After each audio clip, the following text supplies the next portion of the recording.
Hi, I'm Kelly Kearney with Starry Constellation Magazine, and with me today is a band that California punk fans know quite well. They're here with a new album, Becker, named after their last name. Please welcome brothers Max, Cole, and Cade from SWMRS. Hello. Thanks for having me. Hey. Hi, so great you guys to take time out of your busy schedule. I know you're touring in Mexico at the moment. Yes. Yeah. Yes. Very soon. Yes. Well, I had to talk about, let's just start right off the bat, early influences. Let's talk about that a little bit. Who are some of the early influences that got you guys interested in music when you were growing up? I mean, it's always been the Clash. Yeah. I think let's go in the order. Let's start with Cole. I know you guys are into the Clash. Who wouldn't be into the Clash? If you're into punk, you're into the Clash, right? Yeah. So let's go one by one. Let's start with Cole. What about early influences with you? If we're talking early influences, we grew up in the East Bay in a little town called Piedmont, California, which is not Piedmont itself is not home to a rich punk history, but the greater East Bay is. And so there were a lot of bands that we really admired and looked up to growing up. And we were lucky enough to be growing up at a time when there was really good music happening all around us. There is a band, Shannon and the Clams, that's, gone on to do really great things. And they were just playing around at the kind of the same venues that we were going to. Hunks and His Punks. There was a band called, what was the guy? There was a guy who was a substitute teacher at our school who also had a band. John Mink. He was in Fleshy, but he had another band. Yeah. So there's all sorts of cool stuff. Yeah. Cade, you're new to the band. Congratulations on joining your brother. Early influences for you? Well, because I'm new, a lot of my influence was actually just these two, I would say. And it's kind of perfect for them because that means they could just tell me what to do. I already kind of followed whatever they did. But then musically, one that always resonates with me and like our family in general is Creedence Clearwater Revival, I would say. Nice. And you, Max? Yeah, I mean, great question, right? But I won't try to get too complicated. Early influences, definitely CCR, like Kate said, and The Clash. And for when we started a band, I'd say the band is The Monkees was like actually really, really big. Oh yeah. We watched the show one summer, like every season. Oh, wow. And it just kind of, we were like really, really young, and it kind of informed a lot of our choices at that point. Oh wow, Davy Jones and all those guys. That's fantastic. Oh, we love them. One more. Oh wow, I love that. This band, this new invention of the band is truly a family affair. Your mother runs the merch table, your dad drives the tour bus, your sister's making the album art. It's this family connection that's deepened over time with this band. And now that Cade has joined recently, it really sort of just brings it all encompassing in a family thing. After Max and Cole spent 15 years kind of building the SWMRS fan base, how has the addition of your brother changed the dynamics and made the band and its sound new, fresh, different? Start with Cole. We'll go this way. We'll go again. Okay. I mean, I would say that the main thing is that it's just made everything like really, really easy from well, first I'll talk about the logistical side of things. All family, it's so easy to travel together, and you can combine accommodation really, really efficiently. So it's made touring, especially now in, the post-pandemic world we live in, it's made it really feasible for us to keep doing. And so that's been really cool. And then musically, I just think Cade really keeps us on our toes, and he has this dual perspective of he's, creatively invested, but he also is coming at it from the angle of somebody who was a fan, like, and so Max and I are very, we have kind of like unhinged. unhinged, uninhibited, creative approach to things sometimes, and we go in kind of wild directions. And Cade is kind of the one who keeps us, all right, guys, but we're still like this sick punk band, you know? Right. So that's nice. Yeah, most recently I was like, let's go reggae. You know, just for example, that's just things we throw out. Which, hey, I'm not ruling out reggae could be sick. But well, you know, you got that reggae punk crossover like Bad Brains and stuff like that. Totally. We Up on also Ivy, you know. Op Ivy is from the East Bay. You know, there's a little bit of ska stuff going on. Anyways, that's a separate conversation for maybe the future. But yeah, Cade joining the band, it's like it takes it away from at least our family. Our family is very close and honest with each other. We don't really have many communication issues the way like some famous siblings do. And we're not famous. I'm just saying. Yeah, people who work together we're not creatively. the Gallagher brothers. Yes, of We're course. not getting People know you. I know you. People know you. So you're really famous. It's weird. But all I'm saying is that for us, we're really close, and the whole family coming together and everything is actually, it's just how we go about life anyways. So it feels really normal. Because it's how we are always together all the time, all six of us. And so it just feels so much more natural and easier on Cole and I's, from Cole and I's perspective than it was before. Because I don't know, I feel like we've got each other's backs. Right.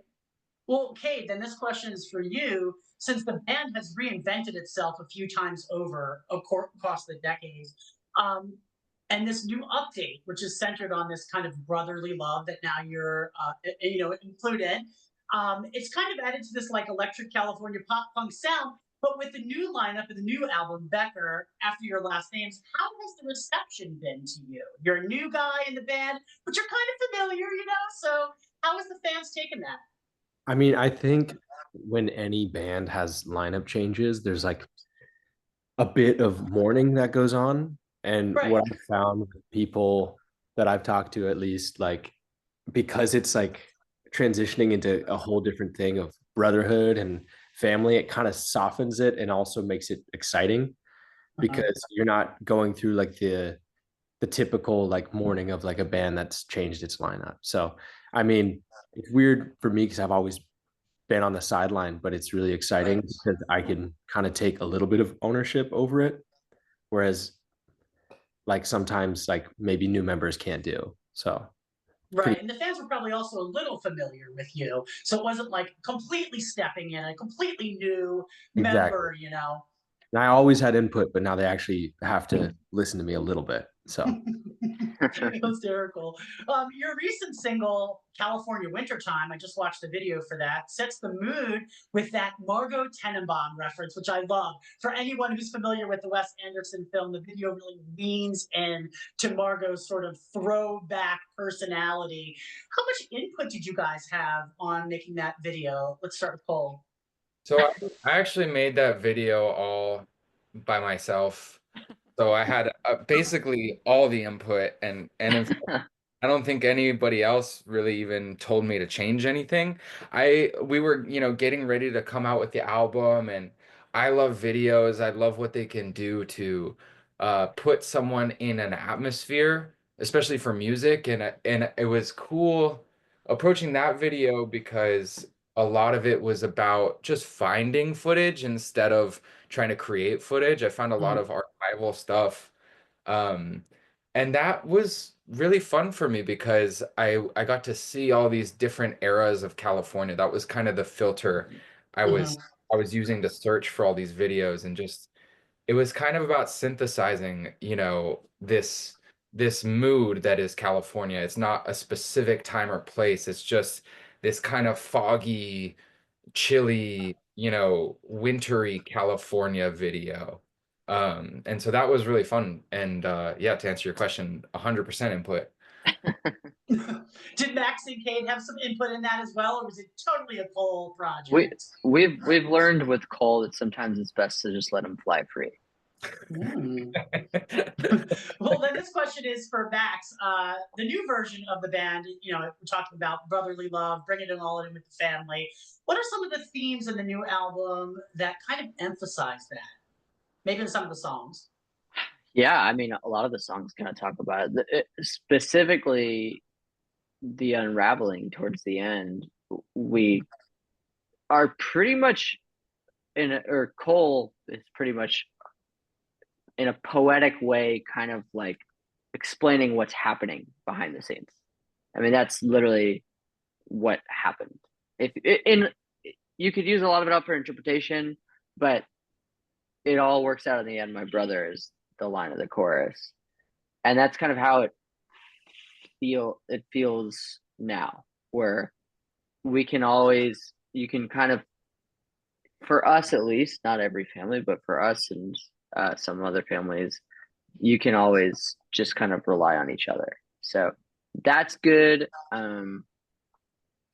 What other song? I mean, some of the other songs kind of, but that's probably like the most specific one. Yeah. I think my favorite song from the album is Emo Kid. And I really loved it because the references for the iconic legends like Husker Du and Social Distortion, I was wondering, because I know we talked about The Clash and you guys being really influenced by them. And like I said, who isn't if you love punk? But those two bands that were mentioned in that song, it's so rare to hear anyone mention Husker Du, and Bob Mould is such a icon in the genre.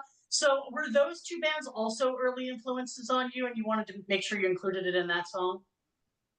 Yeah, definitely. I mean, Social D was like huge, huge. Like when we were first getting into writing songs, and Mike was he was like the person who channeled us into liking country music, and they did something that really blended two genres, and that's something we've always been interested in. And same with Bob Mould and Husker Du.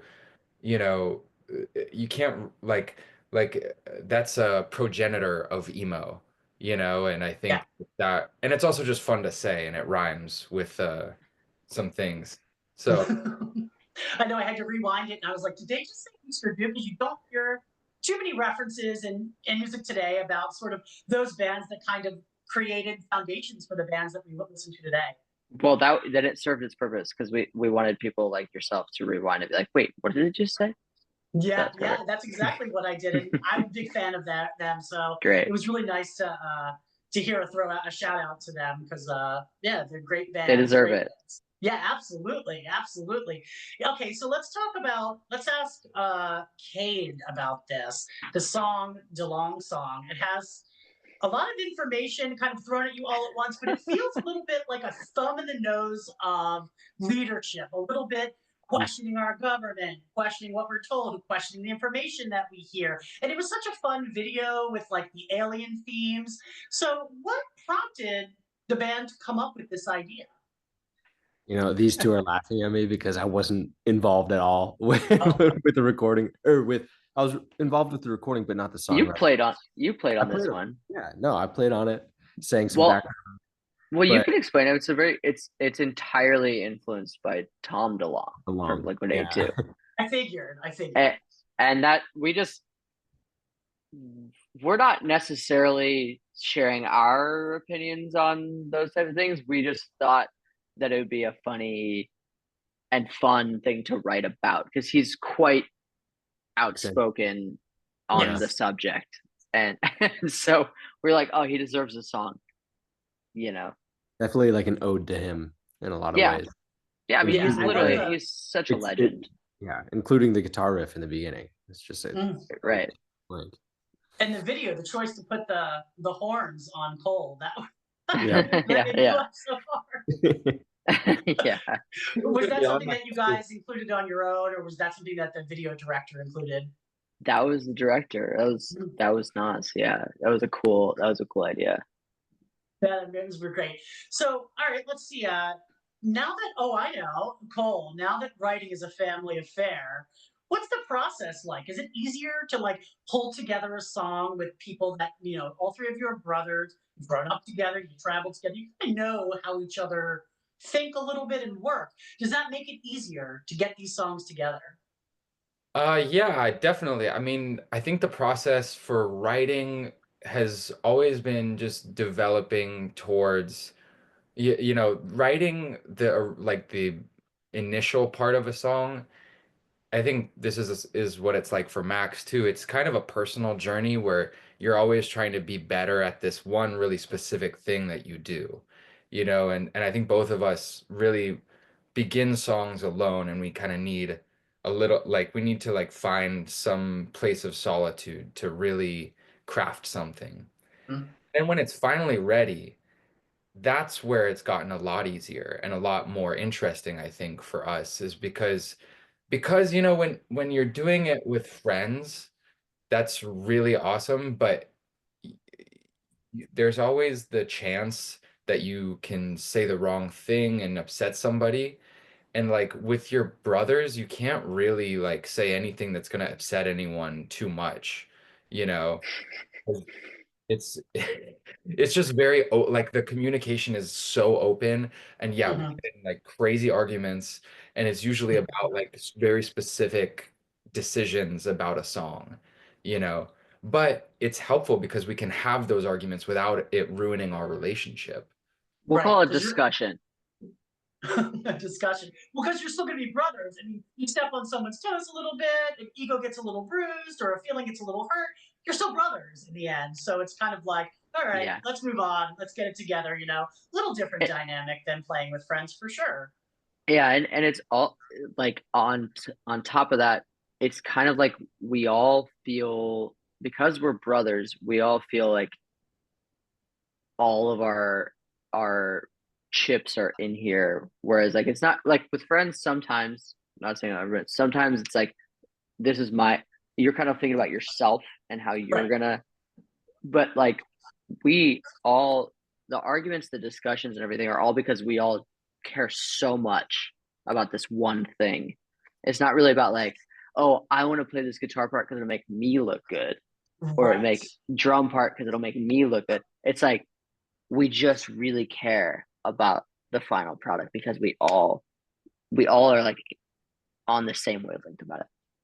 Yeah, that makes sense because, in any kind of art, an ego plays a little bit of it. You want to stand out a little bit. But when you're all together as like a family unit, it's not so much about ego, it's about the product, the finished product, and I really love Absolutely. that answer. Yeah.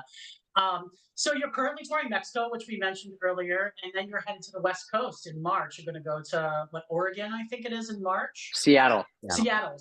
Yes. Is there a specific venue you guys have played either so far or you're looking forward to playing that you really just love the audience or the vibe there? Yeah. I mean, we should talk about so we played so many cool venues in 2024 on this leading up to this moment that were just I know incredible. I know where. Oklahoma City. Yeah. Oh, Oklahoma City was really cool. That place called the no. Look it up. Oklahoma City was great. It was like a lounge or something. It was really, really, really cool. Fans Say really that again? receptive there. Resonant Head. That place was Resonant awesome. Head. And That place Oklahoma was so City is cool. kind of the farthest you can go from where we live. Like, because we all like I live on the East Coast. Kate lives in California. And so we play West Coast, East Coast pretty regularly, or we Right. have the past few years. But we finally did a tour across the country, and like Oklahoma City's like the exact middle. So it was just cool for us to be there because we like to Yeah. travel beyond just playing music. We just love seeing new places and being together. It's just great, you know? Two of my favorite venues last year were San Antonio Paper Tiger, I was and in, also in Paris we played at Supersonic. And Supersonic in Paris, we had played there before years ago, and every time it's like the perfect venue for a crazy sweaty punk show. Oh, wow. It's great. Oh my god. Cade, what about you? I think my favorite besides Supersonic was in Prague. But now I'm Oh. trying to remember what the name was. Oh, That's my favorite city. It's a great music city. Cafe Villette. Yeah, Prague, Yes. great. That And one I was will say crazy. one final thing just to manifest. We did one time play at the Stade de France opening for Muse, and so I really look forward to playing there again. Mhm. Well, is there a single maybe from this new album, or maybe even past albums, that you never get tired of performing and that fans are always ready to listen to? Do you have a car? Mm. Yeah, that one's That one is very special live. Uh-huh. That one and Trash Bag Baby are the two I feel a lot when we play both of those live. I also think we what, like, those songs are like, the punk songs are so fun. There's also something so gratifying about when we finally lock in on our slow songs, like when we play California Wintertime, Oh and yeah. like we finally found the right way to play it, because it's not really something, the recording isn't something you could really recreate live. Mhm. So when we figured out how to do it live, all of a sudden it was like, oh, this is great. This is so Yeah.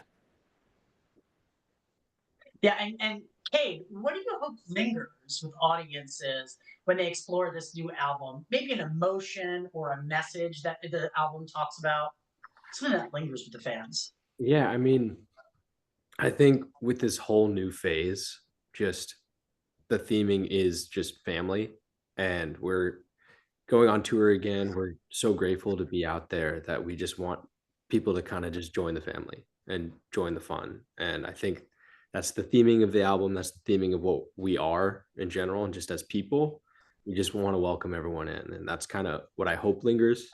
We love talking to people after. We love just making those connections and making new friends and adding people adding people to the family, you know?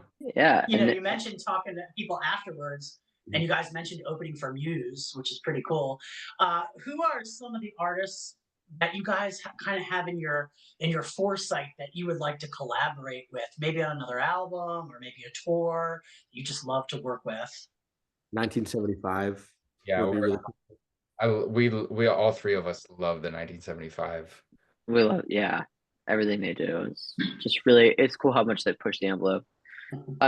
Actually at one point I wasn't on the tour, but the band went on tour with Cage the Elephant, and that was really special. I wasn't on the tour, I was in the hospital, but the band got to do some cool stuff with them, and they're another really great band that's a contemporary rock band that isn't, neither the 1975 nor Cage the Elephant are poppy in a way that's like, they're not like competing with pop.